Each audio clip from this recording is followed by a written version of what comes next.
nos mémoires.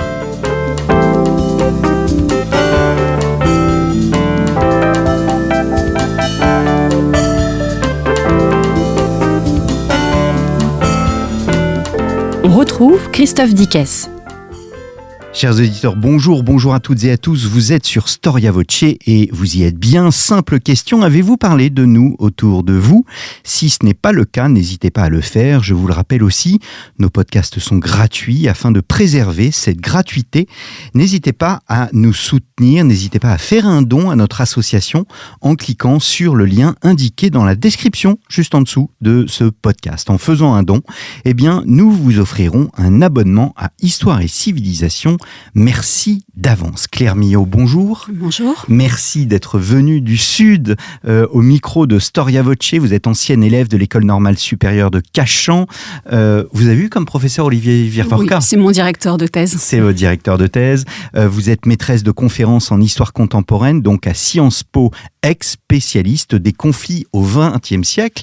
Et vous venez de publier Le débarquement de Provence, août 1944, un ouvrage co-édité par Passé Composé et le ministère des Armées. Il y a un texte, bien évidemment, mais c'est surtout, nous allons y revenir, un ouvrage de photos complètement inédites. Comment expliquer, Claire Millot, l'oubli, en quelque sorte, du débarquement et de la bataille de Provence? Quelles sont les raisons de cet oubli versus, bien évidemment, la Normandie ? Alors, à mon sens, il y a plusieurs raisons en fait à cet oubli. La première raison, elle est peut-être assez simple, c'est que malgré tout, le débarquement de Provence n'a pas l'ampleur du débarquement de Normandie. Le jour J, le 15 août 1944, on a 33 000 hommes qui débarquent en Provence. Le 6 juin, c'est à peu près 150 000 hommes en Normandie. Donc on n'est déjà pas du tout sur les mêmes effectifs.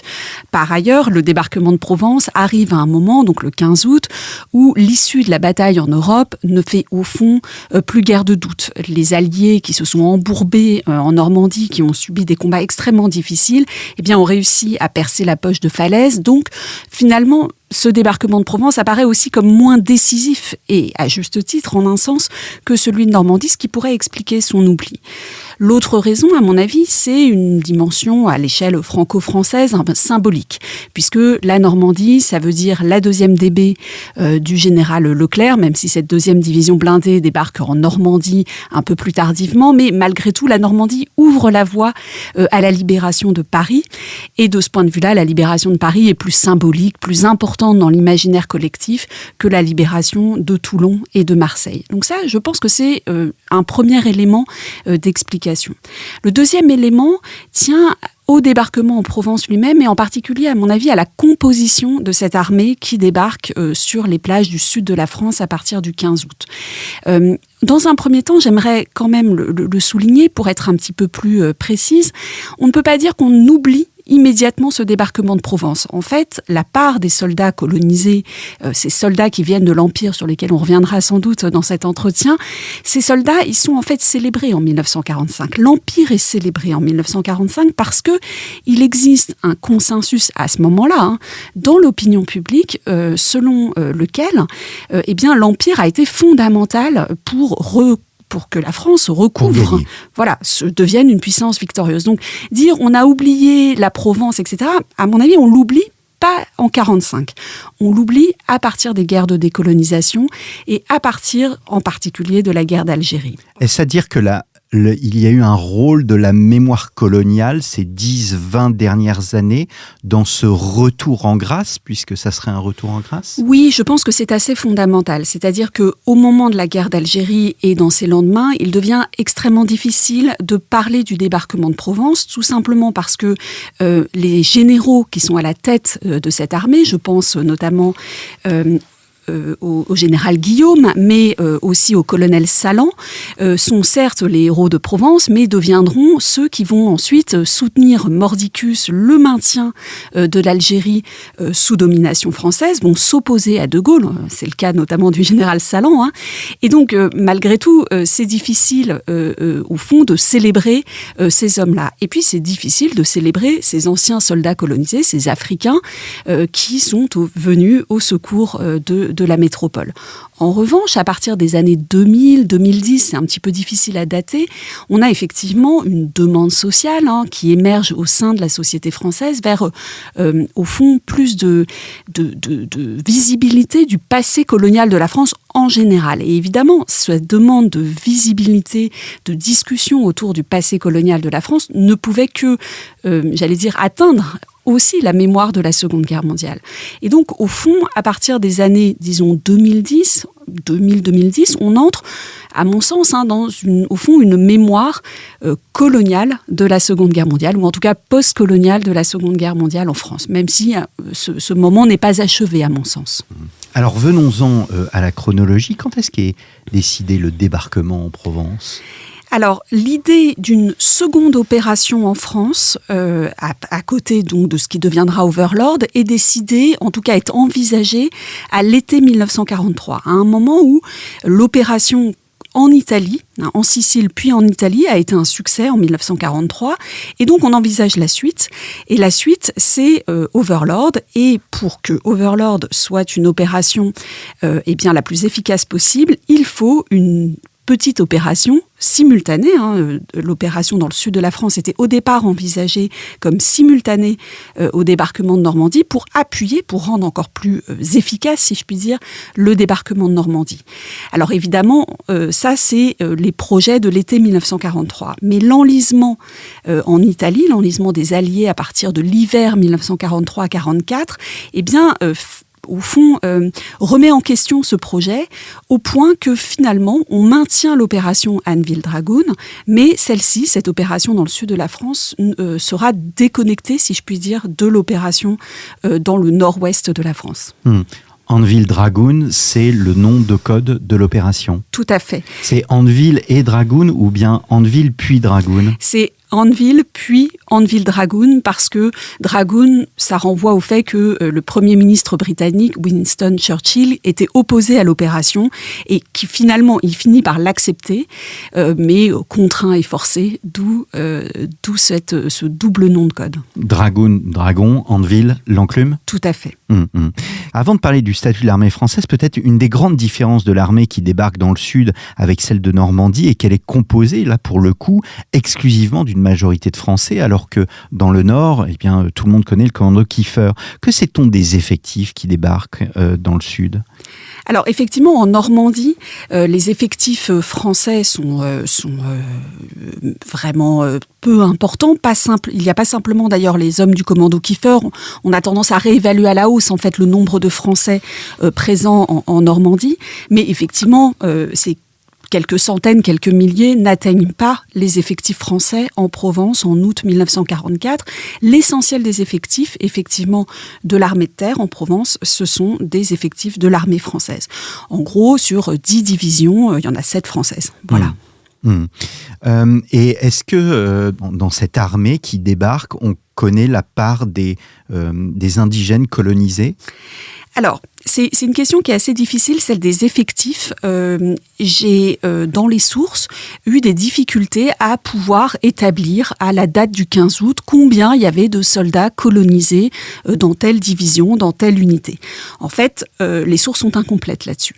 En revanche, ce que je peux dire, c'est que dans les divisions d'infanterie, ces soldats colonisés, qui n'ont pas le statut de citoyens français, représentent à peu près 40% des effectifs. C'est un petit peu variable à mon avis, mais on est à peu près dans cet ordre d'idées. En revanche, dans les divisions blindées, puisqu'il y a 2 divisions bien blindées qui débarquent en Provence, ces effectifs cette proportion est moins importante. Quel est le statut de l'armée française au sein de cette immense coalition franco-américano-anglaise ? Et russe, je ne vais pas oublier les Russes. Alors, paradoxalement, alors même qu'ils constituent une majorité des effectifs, les Français ont une position subalterne, en fait, dans la chaîne de commandement au moment du débarquement. Alors, le général Giraud, le général de Gaulle avaient effectivement imaginé que le général Delattre de Tassigny, qui est à la tête de l'armée B, soit à la tête des opérations le 15 15 août. Or, ce n'est pas le cas. C'est le général Patch, le général américain qui est à la tête de la 7e armée américaine, qui prend le commandement des opérations pour les premières heures du débarquement. Parce qu'on estime tout simplement que les Américains sont beaucoup plus rodés à ces opérations amphibies, de la mer vers la terre, qui sont en fait d'une très grande complexité. Pendant longtemps également, on maintient les Français un peu à l'écart, en fait, des préparatifs. D'ailleurs, le général de Lattre de Tassigny s'en plaint très très régulièrement. Il n'est pas véritablement tenu informé. Et puis, de toute façon, quand il propose des plans alternatifs, on le remercie poliment, mais on n'y prête pas vraiment intérêt. Donc, c'est une place beaucoup plus importante malgré tout, il faudrait le dire, qu'en Italie, en 1943-44, où les Français n'ont que le statut de corps expéditionnaire, de corps expéditionnaire. Là, c'est une armée, donc c'est quand même complètement différent. Ils prennent en importance, si je puis dire, mais malgré tout, ça reste une position subalterne. Un des grands défis aussi de cette armée est de mettre fin aux divisions en son sein. C'est-à-dire qu'on a des Français qui, dans la tradition du village d'Astérix, se battent. Il y a des oppositions jusqu'aux plus hautes autorités. Oui, tout à fait. Cette armée B qui débarque en Provence, en fait, c'est une armée extrêmement hétérogène, puisqu'elle est composée à majorité, si on se situe d'ailleurs au niveau plutôt de l'encadrement, de cadres issus de l'ancienne armée de Vichy en Afrique du Nord. Par exemple, le général Montsabert, qui, pour certains, ou pour la plupart, disons, ont au fond été proches du régime de Vichy, sans pour autant collaborer vraiment strictement avec les Allemands, mais en tout cas, quelqu'un comme le général Montsabert, il est maréchaliste, il est favorable à Pétain, mais il est patriote, il veut reprendre le combat contre l'Allemagne.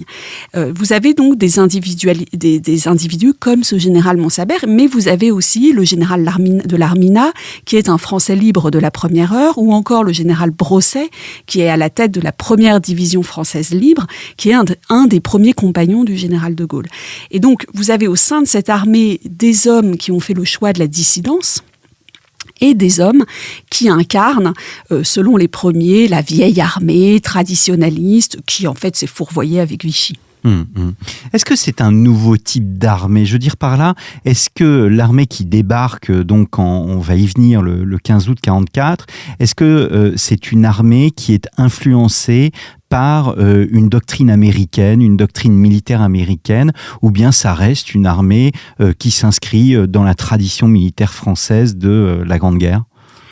Alors, c'est une question, c'est une très bonne question. En fait, je pense, je répondrai les deux. Il y a évidemment des influences américaines, dans la mesure où, de toute façon, c'est une armée qui a été entièrement rééquipée, réarmée par les Américains. Et par ailleurs, le général de Lattre de Tassigny, au fond, exalte la modernité américaine qui est, selon lui, incarnée par l'arme blindée, justement, la présence de ces divisions blindées. En revanche, vous avez au sein de cette armée, je le disais, c'est une armée dont les cadres ont un ancrage colonial et impérial très important. C'est une armée où certains cadres vont au contraire exalter, au fond, la rusticité de l'armée française, de cette armée coloniale qui est incarnée, selon eux, par les troupes coloniales, par les unités d'infanterie. Donc on a, à mon avis, ces deux tendances, en fait, au sein de l'armée. Est-ce que, à la suite d'Overlord, est-ce que Hitler a craint ce débarquement en Provence, premièrement, et deuxièmement, est-ce qu'en conséquence, si oui, au fond, est-ce qu'il a préparé la possibilité de ce débarquement ? Oui, alors les Allemands s'attendent à un débarquement dans le sud de la France à partir de l'été 1943. De toute façon, ils comprennent que la Méditerranée est un champ de bataille, si je puis dire, en Europe. Donc petit à petit, ils se préparent à ce débarquement. De fait, à partir de novembre 1942 et l'invasion de la zone sud par les Allemands, ces derniers vont construire, plutôt que renforcer d'ailleurs, le mur de la Méditerranée. Pourtant, ce mur de la Méditerranée, il n'aura jamais la force, la puissance du mur de l'Atlantique. C'est un mur qui est fragile, au fond. C'est un dispositif militaire qui a une profondeur qui est, au fond, beaucoup moins importante que le mur de l'Atlantique. Mais on peut dire que les Allemands s'y préparent. Et on peut dire aussi qu'Hitler le redoute, dans la mesure où, dès le 16 août 1944, il va donner l'ordre de repli aux troupes du sud de la France, à l'exception de celles qui devront défendre Toulon et Marseille, parce qu'il a aussi tout à fait conscience du fait que Toulon et Marseille, ces deux ports, sont fondamentaux en fait pour l'issue de la bataille. C'est-à-dire que les Alliés, s'ils débarquent dans le sud de la France, c'est aussi parce qu'ils comptent s'appuyer sur Toulon et Marseille pour ravitailler l'ensemble du front européen. Et ces ordres n'arrivent par contre que le 17 août 1944. Trop tard est le mot le plus terrible de l'histoire. Combien de temps durent les combats ?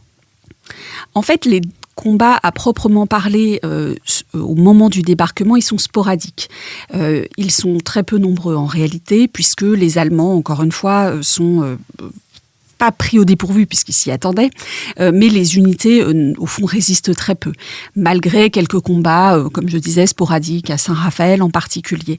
De la même manière, le poste avancé d'une des divisions de l'armée allemande, à Draguignan, a en fait été pris par les forces françaises de l'intérieur. Donc bref, la riposte, en fait, est assez faible.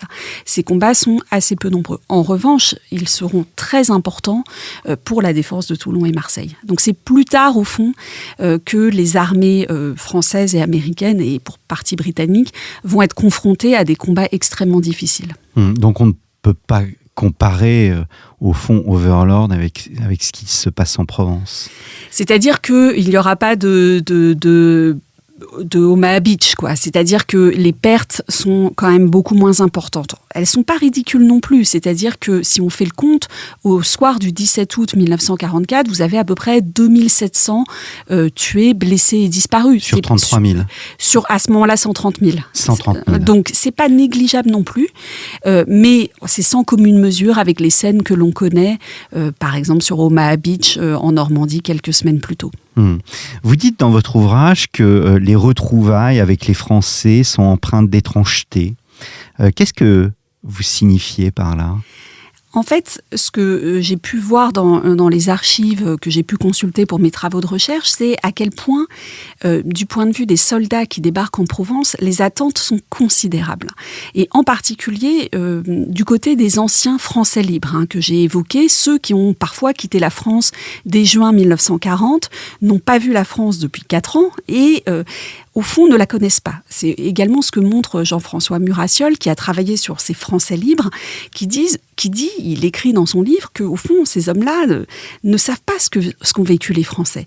Et donc, ils ont des attentes extraordinaires, s'imaginent, fantasment, je dirais même, une espèce d'unanimisme national, de patriotisme exacerbé, qu'ils ne rencontrent pas parce qu'au fond, ou en tout cas partiellement, parce qu'ils voient des hommes et des femmes qui en fait vivent dans des conditions matérielles en fait extrêmement difficiles. Le sud de la France, en particulier la côte, est marqué par la disette, voire des risques de véritable famine en termes d'approvisionnement. Donc en fait, les gens ont faim.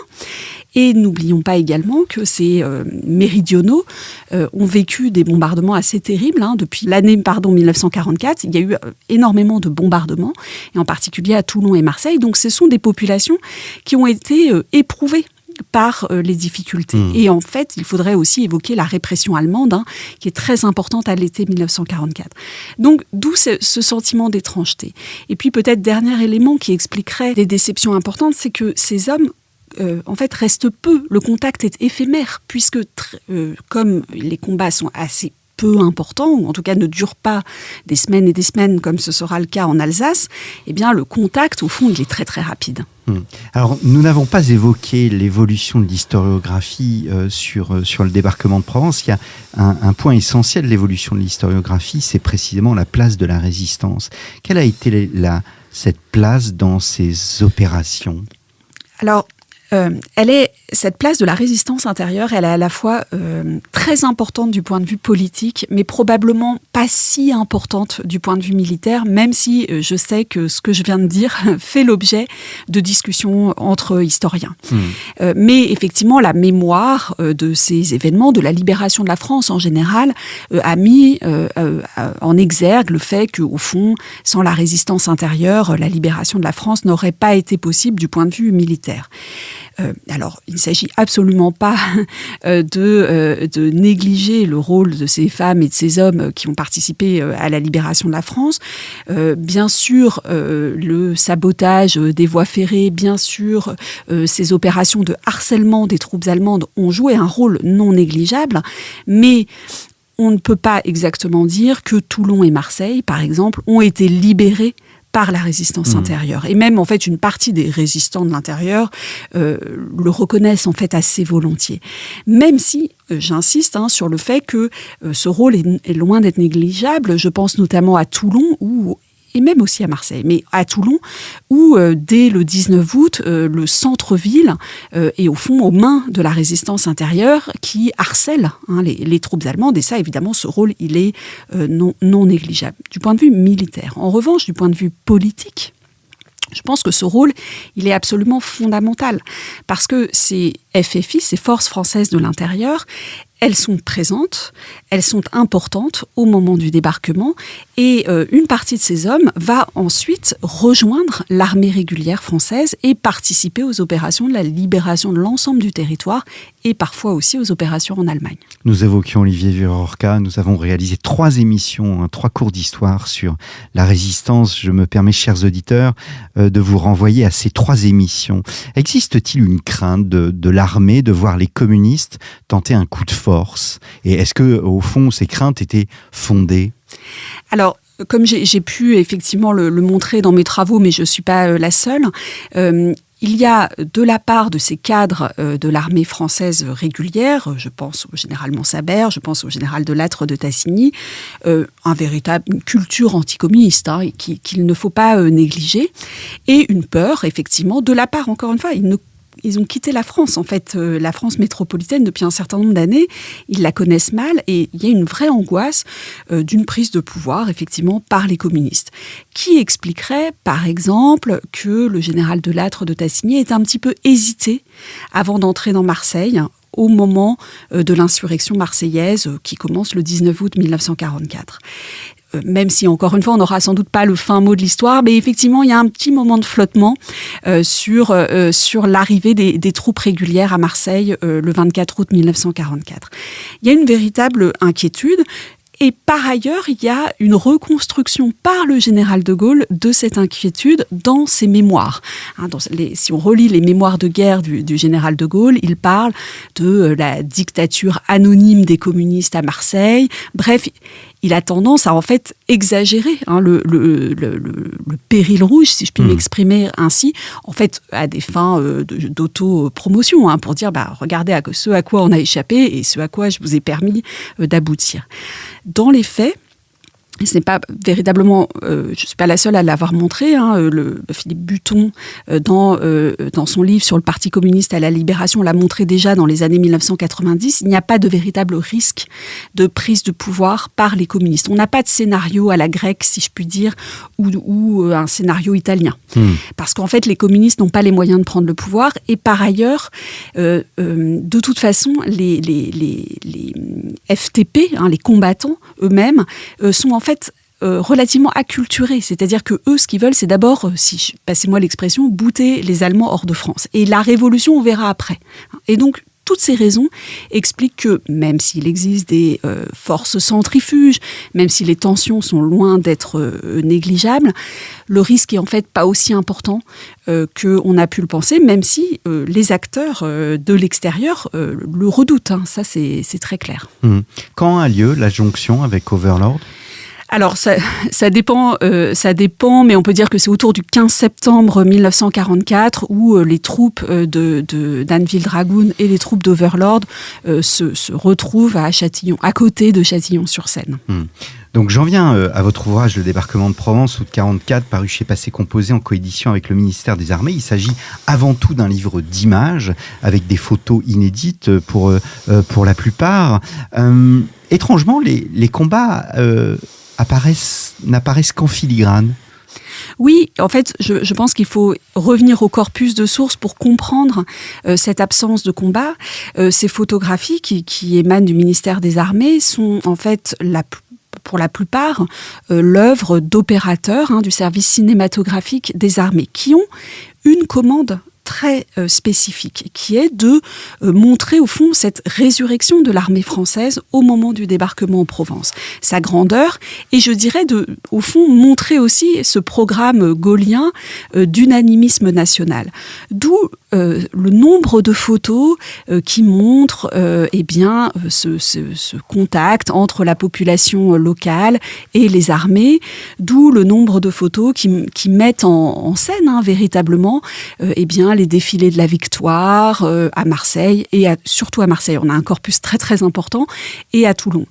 Et donc, de ce point de vue-là, les combats, la violence des combats, on la voit, on la perçoit, mais en filigrane, à travers ces photos de destruction, par exemple, du port de Toulon, qui montrent bien l'ampleur des combats et qui apparaissent dans le livre, à travers cette photographie de tombe d'un soldat que j'ai tenu à mettre dans le livre pour, au fond, évoquer ces pertes qui sont loin d'être négligeables, mais je vous l'accorde, effectivement, ces photographies qui sont situées, qui font l'objet d'une forme de commande, montrent bien davantage l'après-combat que le combat en lui-même. Et d'ailleurs, même les quelques photos qui sont assez belles de ces commandos d'Afrique qui prennent pied au matin du 15 août 1944 au Cap Nègre, sont en fait des reconstitutions ex post de la scène. Elles sont pas prises sur le vif le jour J, en fait. Donc la Provence n'a pas son CAPA. Alors, ce n'est pas une critique. Non, non, pas. C'est-à-dire que elle a quelques photographes emblématiques. Je pense notamment à Pierre Ichac, qui nous a laissé quelques photographies que l'on voit également dans le livre, qui n'est pas un opérateur des armées, qui est un correspondant de guerre, pour le coup. C'est-à-dire que c'est un civil qui ne porte pas l'uniforme. Pierre Ichac, qui a suivi les armées françaises depuis la Tunisie et qui, malgré tout, documente de manière assez impressionnante ces opérations. Jacques Belin, qui est lui un opérateur, est un des auteurs majeurs en fait de ces photographies. Là aussi, fait preuve d'un talent artistique vraiment non négligeable, mais effectivement, et autre chose aussi, ce qui est assez intéressant, c'est que ces reporters, ces opérateurs, ils ont eux-mêmes conscience du fait qu'au même moment émerge la figure du reporter de guerre comme justement Robert Capa, et les lecteurs ou lectrices de mon livre verront à quel point ils sont en fait présents dans ces photographies. On a un des caméramens, je pense à Roger Monterrand, que l'on voit en train de filmer la préparation de la bataille de Marseille, qui est pris en photo par un des opérateurs. Bref, au fond, ils se prennent en photo en train de prendre en photo ou de filmer les opérations. Il y a une forme, effectivement, de mise en scène de soi qui témoigne, à mon avis, de la part de ces hommes, d'une prise de conscience de l'importance de ces figures des reporters de guerre. Alors nous avons beaucoup d'auditeurs professeurs d'histoire, je les salue d'ailleurs pour cette rentrée 2024. Que nous disent au fond ces multiples photos? Quelle doit être aussi la place de la photo dans l'enseignement? Alors, je me garderai bien de donner des leçons sur l'usage que l'on peut faire véritablement des photographies en classe, mais ce que nous disent au fond ces photos, c'est il ne faut pas en attendre plus que ce qu'elles montrent. C'est-à-dire, elles ne montrent pas ce que fut la réalité de la libération de la Provence. Elles montrent beaucoup, et en ce sens, elles sont très intéressantes, le programme politique du général de Gaulle et du général de Lattre de Tassigny, qui clairement participe de cette, au fond, mise en scène de l'unité nationale retrouvée. Et en ce sens, c'est quand même très intéressant. Ce que montre, au-delà quand même de cette dimension de propagande, ce que montrent à mon avis ces photographies, si on fait un pas de côté, c'est malgré tout l'émergence quand même de figures un peu insolites. Je pense notamment aux photographies de la libération de Marseille et du défilé de la victoire, où on voit apparaître au moment où les FFI défilent, donc il y a vraiment cette idée de montrer l'unité nationale, on voit des femmes qui défilent au sein, alors elles ne sont pas très nombreuses, au sein des forces françaises de l'intérieur, et ça, je trouve que ces photographies, elles sont assez surprenantes parce que c'est une manière aussi de montrer que les femmes ont ont été partie prenante dans l'insurrection marseillaise et plus généralement dans les combats de la libération. Et ça, je crois que, voilà, au-delà de l'image que l'on peut estimer un peu de propagande par moment, on a des éléments pour raconter une histoire un peu différente de la libération. Superbe album, en tous les cas. Merci beaucoup, Claire Millot, d'être venue à notre micro. Le débarquement de Provence, août 1944, un ouvrage coédité par les éditions Passé Composé et le ministère des Armées.